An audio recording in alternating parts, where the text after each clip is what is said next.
Hello hi friends, మీకు ఒక video పెడుతున్నాను చూడండి. నచ్చితే లైక్ చేయండి, షేర్ చేయండి. మరి ముఖ్యంగా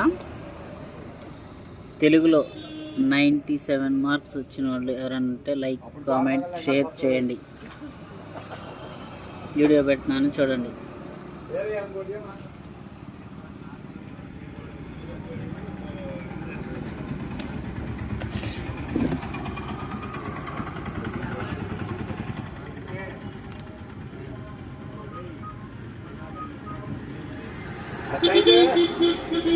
అట్లయితే గోడ పక్కన కాదు.